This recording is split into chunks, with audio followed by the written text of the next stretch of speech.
Hello student, today we are going to start a book Hornbill. Hornbill is a book of class 11th. In this book we will start the first chapter. Name is The Portrait of a Lady. This chapter is written by Khushwant Singh. First of all, let's start the chapter with the description of the author. Khushwant Singh himself is the narrator.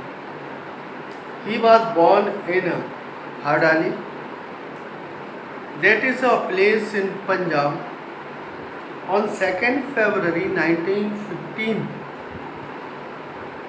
His parents left him with his grandmother when they went to live in the city. He was a renowned author. He was a great journalist, politician, and lawyer. He began to his writing in 1956 when he wrote the novel Train to Pakistan. He left this world for heaven on 20th March 2014 at the age of 99. इस chapter को खुशवंत सिंह जी ने लिखा हुआ है और उनकी as लगभग 99 years की थी. पंजाब में उनकी बर्थ हुई थी 1915 में और 2014 में उनकी डेथ हुई. उनकी बहुत सारी फेमस बुक्स हैं जिसमें से ट्रेन टू पाकिस्तान उनकी बहुत ही फेमस बुक है. उनकी कुछ किताबों में से एक चैप्टर ये लिया गया है the portrait of a lady portrait. आपने देखा होगा बहुत सारी जगहों पर तस्वीर लगी होती है, लाइक दिस श्री अटल बिहारी वाजपेयी जी की ये जो तस्वीर लगी हुई है, इस तरह से इसको क्या बोलते हैं, पोर्ट्रेट. तो वो पोर्ट्रेट किसका था? वो एक लेडी का था. उसके ऊपर ये स्टोरी बनाई गई है. First of all we will read about the lesson. Let's know something about the lesson. What is in it? In the portrait of a lady, Khushwant Singh describes a graphic pen picture of his grandmother. He and his grandmother lived in their village home when he was a small child. She was a religious lady.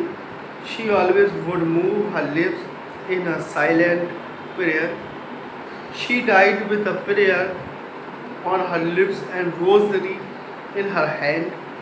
Now let's us read about the love, devotion and emotion in the story. ये जो story है छोटे से बच्चे की अपनी दादी के साथ गुजारे हुए पल की स्टोरी है कि वो छोटा सा बच्चा बाद में कितना बड़ा राइटर बन जाता है. खुशवंत सिंह की खुद की कहानी है, खुद की स्टोरी है जो उन्होंने अपने बचपन की कहानी को इसमें दर्शाया है कि वो बचपन में अपनी दादी माँ के साथ रहा करते थे और उस समय उन्होंने क्या महसूस किया था जब वो बड़े हो गए, उनकी दादी नहीं रही. और उन्होंने उस स्टोरी को लिखा कि बचपन में उनकी दादी उन्हें क्या बताया करती थी. उनके घर में जो एक पोर्ट्रेट टंगा हुआ था, एक चित्र बना हुआ था एक लेडी का, उसके बारे में खुशवंत सिंह इस स्टोरी में बात करते हैं. Let's start the paragraphs. First paragraph is my grandmother, like everybody grandmother, was an old woman. She had been old and wrinkled for the 20 years that I had known her. People said that she had once been young and pretty and had even had a husband, but that was hard to believe. My grandfather's portrait hung above the mantelpiece in the drawing room. He wore a big turban and loose-fitting clothes. His long white beard covered the best part of his chest and he looked at least 100 years old. He did not look the sort of person who would have a wife or children. He looked as if he could only have lots of grandchildren. As for my grandmother, being young and pretty, the thought was almost revolting. She often told us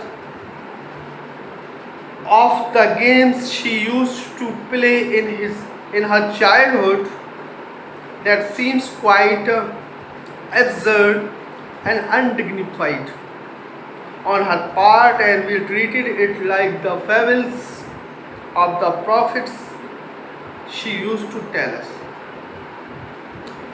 She had always been short and fat and slightly bent.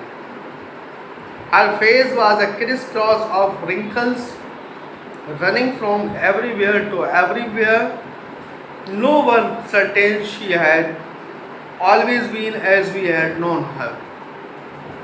Old, so terribly old, she could not have grown older and had stayed at the same age for 20 years. She could never have been pretty, but she was always beautiful.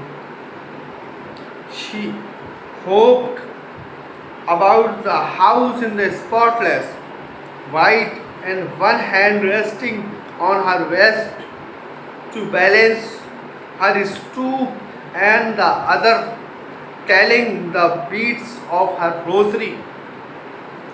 Her silver locks were scattered untidily over her pale, puckered face, and her lips constantly moved in inaudible prayer. Yes, she was beautiful. She was like the winter landscape in the mountains, an expanse of pure white serenity, breathing peace and contentment. That is a paragraph which I will explain to you. Now start the paragraph to explain. My grandmother, like everybody grandmother, मेरी दादी माँ सबकी दादी माओं की तरह, सबकी दादी माँ होती हैं, आपकी होती हैं, मेरी थी, अब तो नहीं है. My grandmother, like everybody's grandmother, मेरी दादी माँ सबकी दादियों की तरह was an old woman. दादी माँ कैसी होती हैं? बूढ़ी होती हैं, तभी तो वो दादी के लेवल तक पहुँच पाती हैं. पहले लड़की होती है, फिर मम्मी होती हैं, फिर दादी होती हैं, थर्ड लेवल है और उनकी भी मम्मी हूँ और दादी कहलाती है. शी हैड बीन ओल्ड, बूढ़ी थी बहुत समय से. शी हैड बीन, बहुत समय से बूढ़ी थी. For 20 years. राइटर कह रहा है कि मैं बहुत समय से उनको ऐसा बूढ़ा देख रहा था. लोग बताते थे 20 सालों से वो इसी तरह से बूढ़ी है. That I have had known हर, मैं जब से उन्हें जानता था लगभग 20 सालों से वो बूढ़ी थी. People said that she had been young and pretty and had even had a husband. लोगों का कहना था, मोहल्ले का आस पड़ोस के लोगों का कहना था कि मेरी दादी माँ कभी बहुत यंग हुआ करती थी. She had been once young, एक बार की बात है, बहुत यंग हुआ करती थी. एंड प्रेटी, और बहुत खूबसूरत और ब्यूटीफुल हुआ करती थी. अच्छी सुंदर दिखती थी मेरी दादी माँ. और लोगों का ये भी कहना है कि मेरी दादी माँ के एक हस्बैंड भी था, यानी उनके पति थे. But that was hard to believe, लेकिन मेरा यकीन करना बड़ा मुश्किल है क्योंकि मैंने दादाजी को देखे थे. My grand father portrait hung above the mental peace in the drawing. मेरे दादाजी का पोर्ट्रेट, मैंने आपको बताया ना तस्वीर, मेरे दादाजी की जो तस्वीर थी, पोर्ट्रेट था, हंग, वो लटका हुआ था above the mental peace in the drawing room. Drawing room जो था, जहाँ पर जो है टेबल चेयर ये सारी चीज़ें लगी होती हैं, सोफ़ा वगैरह ड्राइंग रूम कहलाता है, डाइनिंग टेबल वगैरह होती है। किसी भी तरीके डाइनिंग रूम अलग होता है, ड्राइंग रूम अलग होता है, बेडरूम अलग होता है, सारी चीज़ें अलग अलग होती हैं समझने के लिए। तो ड्राइंग रूम जो वहाँ पे सोफ़ा वगैरह रखा होता है, उस ड्राइंग रूम में दादाजी की पोर्ट्रेट टंगा हुआ, मेंटल पीस, बिल्कुल खतरनाक पीस बनाना हुआ था। ही वोर अ बिग टर्बन, बड़ी सी पगड़ी पहने हुए। आपने राजस्थानी कल्चर में वो चीज़ देखी होगी, राजस्थानी और गुजराती कल्चर में पगड़ी पहनते हैं वहाँ के लोग, ये उनकी एक शान है, ये उनकी पहचान है कि दादाजी क्या पहने हुए थे, बिग टर्बन, बड़ी सी पगड़ी पहने हुए थे, एंड लूज फिटिंग क्लॉथेस, और उनके जो कपड़े थे वो बहुत ढीले ढाले थे, यानी धोती कुर्ता पहने होंगे या कुछ इसी तरह के कपड़े पहने होंगे। His long white beard covered the best part of his chest and he looked at least 100 years old. और उनकी जो बड़ी सी सफ़ेद दाढ़ी थी, वाइट बियर्ड कवर्ड, वो बड़ी सी दाढ़ी कवर किए हुए थी आधे चेस्ट को, with best part of chest, and he look at least 100 years old। और उस दाढ़ी में मेरे दादाजी 100 साल बूढ़े लग रहे थे, 100 साल पुराने लग रहे थे। He did not look the sort of person who would have a wife or children। यानी दादाजी इस तरह का लुक उनका नहीं आ रहा था जिसमें यकीन किया जा सके कि उनकी पत्नी भी होगी, उनके बच्चे भी होंगे। दादाजी का ऐसा लुक उस पेंटिंग से, उस पोर्ट्रेट से, उस तस्वीर से समझ नहीं आ रहा। He looked as if he could only have lots and lots of grandchildren। बस उनके लुक से एक चीज़ समझ आ रही थी कि उनके बहुत सारे ग्रैंड चिल्ड्रन होंगे, नाती पोते बहुत सारे होंगे, बच्चों के बच्चे बहुत सारे होंगे। As for my grand mother being young and pretty, क्योंकि मेरी दादी माँ का जो पोर्ट्रेट टंगा हुआ था वो बहुत ही यंग और प्रेटी था, बहुत ही जवान और सुंदर थी। The thought was almost revolting, मेरे अंदर जो विचार आ रहा था वो बस मुझे परिवर्तित करने वाला विचार आ रहा था। She often told us of the games, क्योंकि वो हमेशा दादी माँ हम लोगों को बताया करती थी। क्या बताया करती थी? उन गेम्स के बारे में, उन कहानियों के बारे में, उन खेलों के बारे में जो वो खेला करती थी। Use to play as a child, जब वो अपने बचपन में खेला करती थी तो उन गेम के बारे में बताती हैं दादी माँ कि बचपन में वो कौन सा खेल खेला करती। That seemed quite absurd and undignified on her part, and we treated it like the fables of the prophets too she used to tell us। वो हमें बचपन में जो खेल खेला करती थी उसके बारे में बताया करती थी, और हमें ऐसा लगता था कि उनका ये बताना एक अपमान सा प्रतीत होता है, क्योंकि हम बचपन में वो खेल को नहीं खेल पाते थे।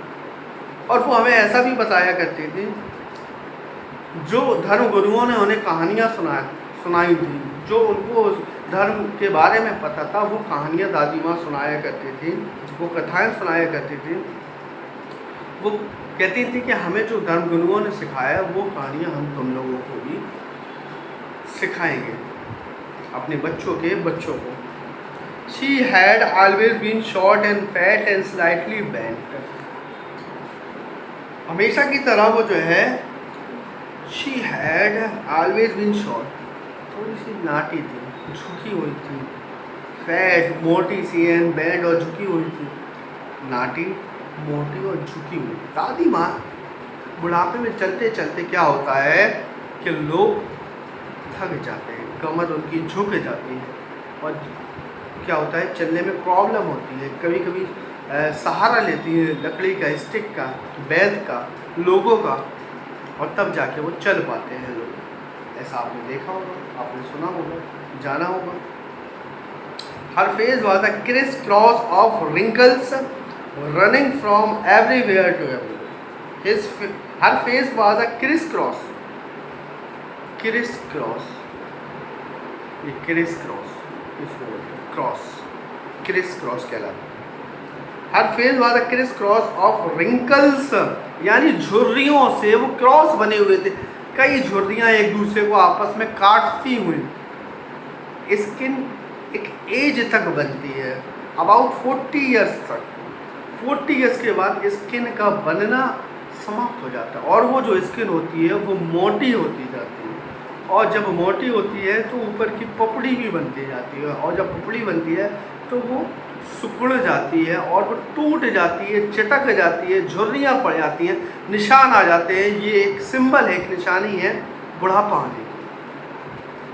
हर चीज़ बनना बंद हो जाती है, नाखून बनना बंद हो जाते हैं, बाल सफ़ेद होने लगते हैं, दांत झड़ने लगते हैं, आंखों से कम दिखने लगते हैं, कानों से कम सुनने लगते हैं, हाथ पैर काम नहीं करते। बुढ़ापा, ओल्ड एज,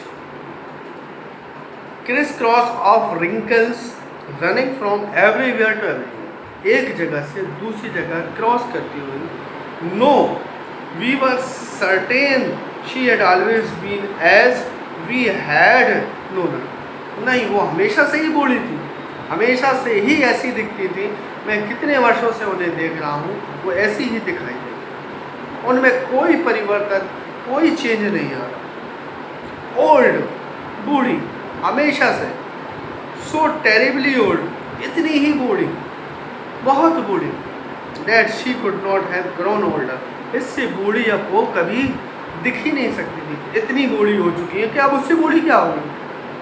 बूढ़ा तो बूढ़ा है, एक बार वो बूढ़ा हो गया तो फिर बूढ़ा ही है वो, फिर उसमें कोई चेंज नहीं आ सकता। And had stayed at the same age, और ऐसा लगता था कि वो एक एज पर आकर रुक गई हैं और उनकी एज अब बढ़ी नहीं रही है, उतनी ही है। फॉर 20 ईयर्स, 20 सालों से 30 सालों से ऐसा लगता था उनकी एज कहीं पर रुक गई है, और एज रुकने के बाद उनकी एज अब बढ़ नहीं रही है। She could never have been pretty, ऐसा तो लगता नहीं कि कभी वो बहुत सुंदर रही होंगी, बहुत अच्छी रही होंगी, but she was always beautiful. लेकिन अभी जो अवस्था है उसमें उनकी सुंदरता है, वो अपनी यंग एज में कितनी सुंदर रही है एक अलग टॉपिक है, अलग बात है, लेकिन अभी इस एज में वो सुंदर हैं, अभी इस एज में वो अच्छी लगती हैं, इस एज में उनके द्वारा किए गए कार्य अच्छे होंगे, इसलिए वो अच्छी लगती है। She hovered about the house in the spotless white with one hand resting in her waist to her balance her stoop and the other telling the beads of rosary। उनका एक हाथ अपने कुबड़ पर रहता था। hovered about the house spotless white, the one hand resting on her waist, एक हाथ कुबड़ पर, एक हाथ में उनकी माला, रोजरी जिसको बोलते हैं माला, रोजरी, एक हाथ में उनकी माला, एक हाथ में कुबड़ में, और अपने आप को बैलेंस बनाए हुए रहती थी, और ऐसे कपड़े पहना करती थी जो कि स्पॉटलेस, उन कपड़ों में कोई भी दाग नहीं होता था, बिल्कुल साफ सुंदर सफ़ेद कपड़े पहना करती, स्पॉटलेस वाइट, बिल्कुल सफ़ेद, एक हाथ में माला, एक हाथ अपने कुबड़ पे रख के बैलेंस बना के चलती होंगी, बूढ़े लोग जैसे चलते हैं, आपने देखा होगा। हर सिल्वर लॉक्स वर स्कैटर्ड अनटाइटली, उनके बिखरे खुले बाल, अनटाइट, बंधे नहीं, खुले बाल, किस रंग के, सिल्वर। आपने देखा जो बूढ़े लोग होते हैं उनके सफ़ेद और काले दोनों मिक्स होके पहले सिल्वर होते हैं, फिर पूरी तरह से वाइट हो जाते हैं। ब्लैक से पहले ग्रे कलर के होंगे और ग्रे से धीरे धीरे कैसे हो जाएंगे, वाइट हो जाएंगे पूरी तरीके से। उनके जो सिल्वर कलर के यानी कि जो ग्रे कलर के जो हेयर थे, locks were scattered and tidally, वो बिखरे पड़े थे पूरी तरीके से चेहरे के ऊपर, ओवर द हर पेल पकड़ फेस, उनके चेहरे के ऊपर, उनके कानों पर, उनकी आँखों पर, and her lips constantly moved, और उनके जो होंठ थे वो लगातार चलते रहते, ये नहीं कि थोड़ी थोड़ी देर में बस थोड़ा सा पढ़ लिए बंद कर लिए, किस लिए चलते रहते थे। इन ऑडिबल प्रेयर, यानी कि उस प्रेयर को आप सुन नहीं सकते कि वो क्या पढ़ रहे हैं। आपने बूढ़े लोगों को देखा होगा माला पढ़ती है बिना बोले, कुछ भी नहीं बोले, क्यों? क्योंकि वो जो पढ़ रही हैं वो भगवान सुन रहे हैं, वो ईश्वर सुन रहा है, और मन की आवाज़ से पढ़ रहे हैं। यस शी वॉज ब्यूटीफुल, हाँ वो बहुत सुंदर, बहुत अच्छी थी। She was like the winter landscape in the mountain. और किस तरह की थी, जैसे आपने शीतकाल में किसी पहाड़ों का दृश्य देखा हो और पहाड़ों से जो बर्फ़ गिरती है वो पहाड़ ढक लेती है।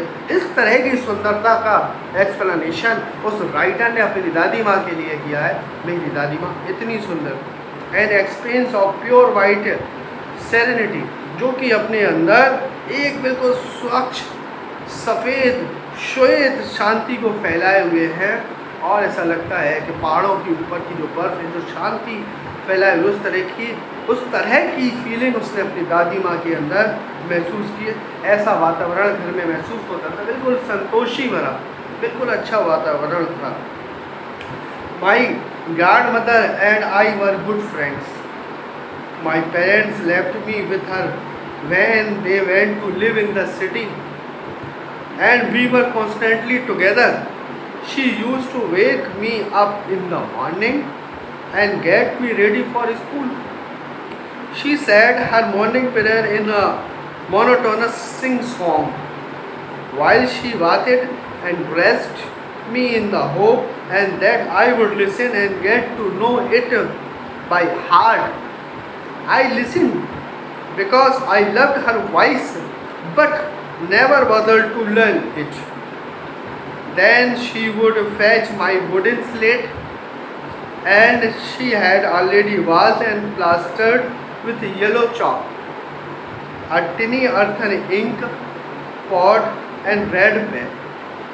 Tie them all in a bundle and hand it to me. After a breakfast of a thick stale chapati with a little butter and sugar spread on it, we went to school. She carried several stale chapatis with her for the village dogs. The writer explained here in this paragraph that my grandmother and I were good friends. Khushwant Singh कहते हैं कि मैं और मेरी दादी माँ बहुत अच्छे दोस्त हैं। होना भी चाहिए। आपके घर में अगर कोई बूढ़ा है, मम्मी पापा हैं, भाई बहन हैं, फैमिली वाले हैं, उनसे एक फ्रेंडली मैनर्स बना के रखिए। दोस्त आना कोई प्रॉब्लम है उन्हें बताइए, शेयर कीजिए। अपने अंदर हर चीज़ को रखना अच्छी बात नहीं, एक्सप्लेन करना चाहिए, बताना चाहिए, हल्का होएगा। My god mother and I were good friends कह रहा है कि मैं और मेरी दादी माँ बहुत अच्छे दोस्त थे। My parents left me with her, मेरे माता पिता छोड़ गए उनके साथ में। When they went to live in the city, कब छोड़ गए थे? जब वो शहर में रहने के लिए गए थे। तो मेरे दादाजी मेरी दादी जी के साथ मेरी मम्मी पापा मुझे छोड़ गए थे। And we were constantly together, और जब से दादी माँ और मैं एक साथ इसी घर में रह रहे हैं। जब से मेरे माता पिता मुझे छोड़कर दादी माँ के साथ गए थे, तब से मैं दादी माँ के साथ लगातार उनके साथ रह रहा हूँ।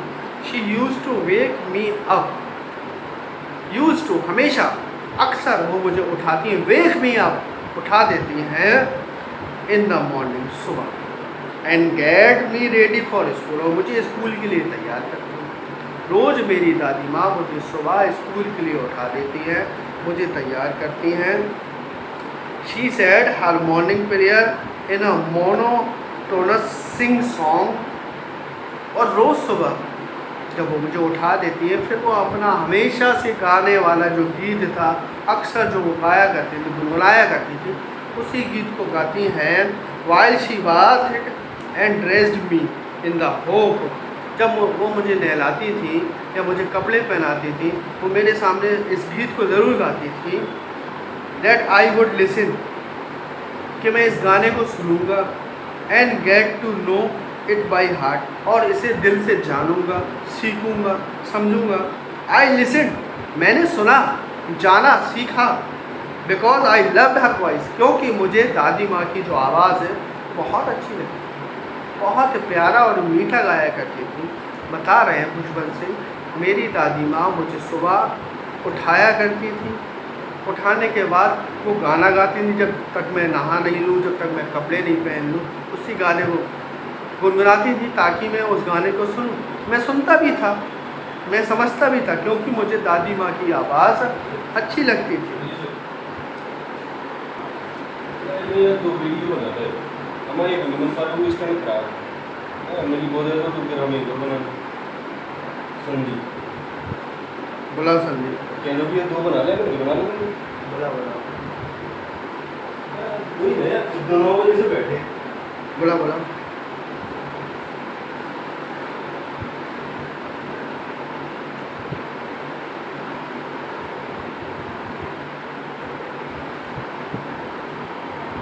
क्योंकि मुझे उनकी आवाज़ क्या थी, अच्छी लगती थी, इसलिए मैं उनके गीत को सुना करता था। I love her voice but never bother to love it. मुझे उनकी आवाज़ तो अच्छी लगती थी लेकिन कभी मैंने बॉदर नहीं किया, मैंने कभी मजबूरी नहीं समझा कि मुझे इसको सीखना ही है, मुझे इसको जानना ही है। Then she would fetch my wooden slate.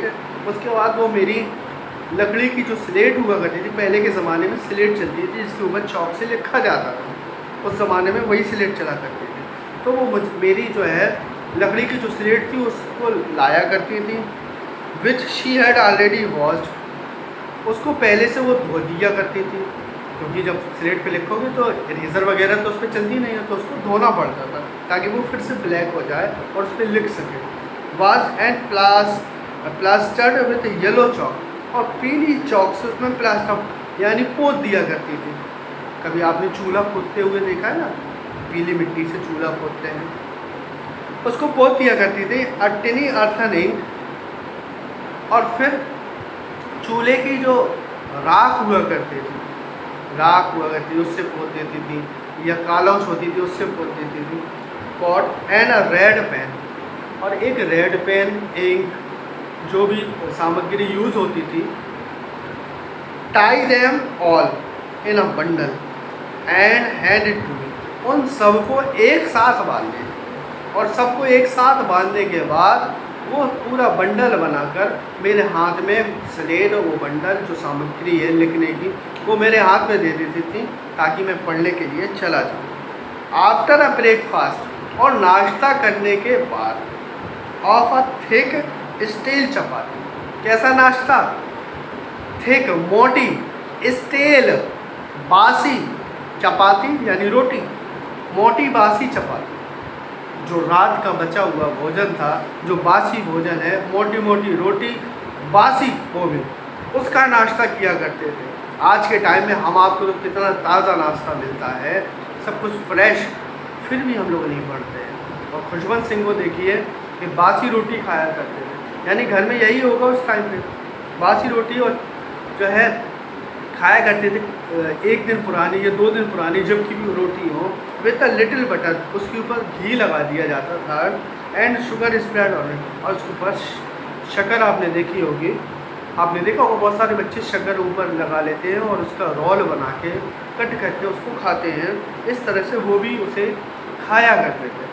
We went to school, कह रहे हैं उसके बाद हम स्कूल जाया करते थे। उस बासी रोटी को खा के, बासी चपाती को खा के, खुशवंत सिंह इतने बड़े राइटर हिंदुस्तान के अपने बचपन की बात बता रहे हैं, अपनी दादी माँ के साथ बासी रोटी खा के ही स्कूल जाया करते थे नाश्ता करके। She carried several steel chapati with her, और दादी माँ की बात बताते हैं कि दादी माँ भी बहुत सारी बासी रोटियाँ अपने साथ ले जाया करती। दादी माँ इनको छोड़ने जाया करती थी स्कूल तक। दादी माँ अपने साथ बहुत सारी बासी रोटियां ले जाया करती थी। क्यों ले जाया करती थी? With her for the village dog, यानी गांव के जो कुत्ते होते थे, रास्ते में जो कुत्ते मिलते थे वो इंतज़ार किया करते थे।